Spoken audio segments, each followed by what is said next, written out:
Assalamualaikum warahmatullahi wabarakatuh. Selamat sore. Hari ini tanggal 29 April 2021, hari Selasa. Seperti biasa,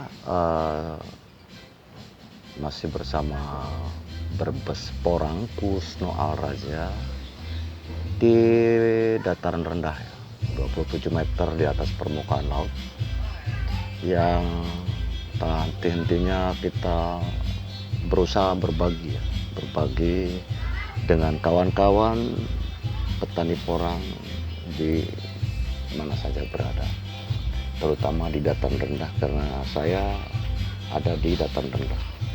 Udah pasti kita banyak kesamaan. Oke, dan untuk kali ini kita akan kembali membahas tentang spora atau bunga porang. Ini adalah spora yang saya tanam. Ini adalah paling awal. Ini adalah bibit yang paling besar yang ada di saya waktu itu ya. Kemudian dia paling awal bertunas dan paling panjang saat itu, yaitu di bulan Agustus kalau nggak salah. Kemudian saya tanam di sini di polybag, sengaja saya tanam dan saya biarkan untuk eksperimen ya, artinya kita pengen tahu seperti apa perkembangannya, kemudian bagaimana siklus pertumbuhannya. Oke. Jadi ini adalah ditanam paling awal dan bertunas juga paling awal, paling panjang sendiri, dan bibitnya paling besar waktu itu. Ini segede gini, ini penuh dengan keliling umbinya gitu. Jadi kemudian saya tanam saat itu. Setelah ini ditanam, saya kemudian menanam di kebun ya. Di kebun itu tanggal 15 Oktober. Kalau yang ini mungkin di angka bulan-bulan Oktober itu sudah saya tanam ya, waktu itu. Di awal Oktober sudah tanam. Dan kemudian yang di kebun pun ada yang menjadi spora juga. Ada 8 pohon saya tebang semua dan kemudian menjadi tunas daun ya saat itu. Oke.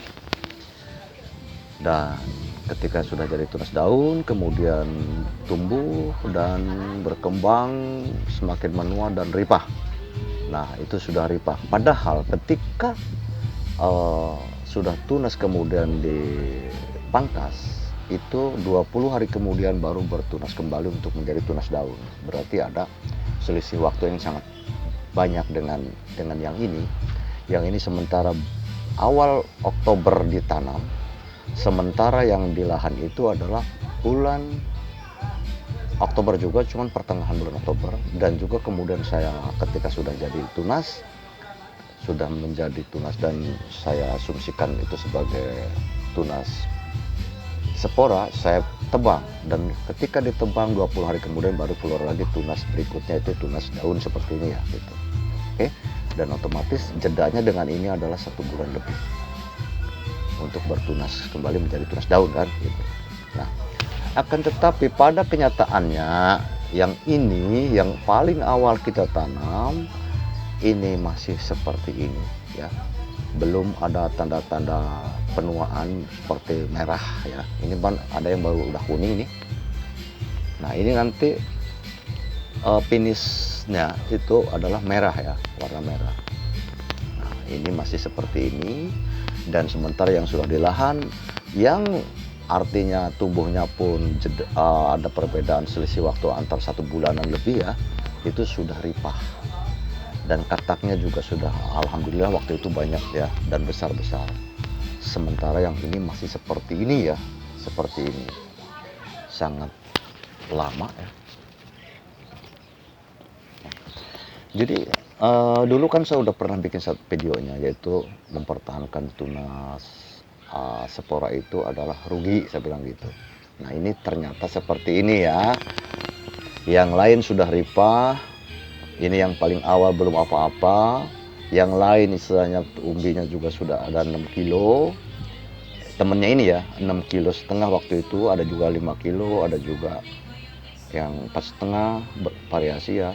Dan kataknya juga besar-besar, ada yang 1 on, ada yang 1,5 on katak tengahnya ya.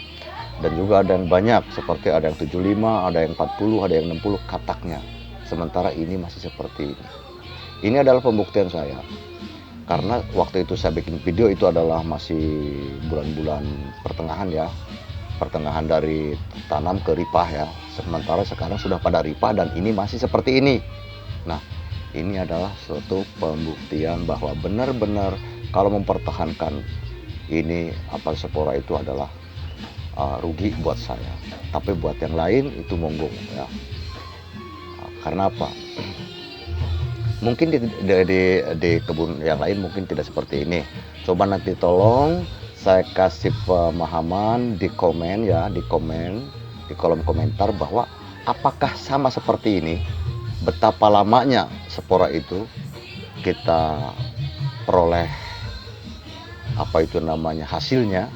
Karena ini belum hasil ya berarti ya. Hasilnya itu nanti ketika ini sudah tua, kemudian kita sudah bisa dipocel ya, sudah tua lah, artinya sudah dorman, baru kita mendapatkan hasilnya gitu. Nah, untuk itu apakah memang sama seperti yang ada di saya ini, jadi begitu lama banget untuk mendapatkan hasil, sementara yang tumbuh sebagai daun itu sudah ripah dan mendapatkan umbi yang sangat lumayan besar ya, dan juga katak yang banyak dan katak yang besar seperti itu. Oke, karena budidaya itu adalah kita mengharapkan hasil ya, mengharapkan hasil. Ketika kita misalnya tidak menghasilkan, kita kesampingkan seperti ini. Maaf untuk yang lain, mungkin barangkali memang tidak sepemahaman dengan saya, karena mungkin di tempat lain itu tidak seperti ini. Maka untuk saya ini adalah suatu kerugian kalau memang kita mempertahankan spora. Oke, dan nampak di depan kita ya. Sono di ayah. Nampak di hadapan kita yaitu umbi-umbi dan juga katak ya. Di antaranya ini yang sudah ada di rumah ya, dan masih banyak yang ada di kebun. Saya karantinakan di kebun ya. Nah, ini saya hanya, kenapa saya perlihatkan kembali, ini hanya untuk pembuktian. Jadi yang di kebun itu yang menjadi tunas daun itu sudah ada apa tuh namanya, menghasilkan ya, sudah menghasilkan seperti ini. Ini kataknya. Padahal yang di kebun dengan yang tadi saya bilang di polybag itu sebagai spora, yaitu dia saya tanam lebih awal, paling awal dan paling besar bibitnya saat itu. Ya, jadi kelihatan di sini bahwa mempertahankan spora buat saya adalah sangat tidak menguntungkan ya. Ini buat saya karena ini kenyataannya ya, kenyataannya. Ini sudah. Ya, jadi yang menjadi tunas daun itu modelnya seperti ini, besar-besar ya. Banyak yang di sini masih ada sisa-sisa, dan sana juga masih ada yang besar-besarnya, sisanya sudah saya jual, dan itu kataknya banyak.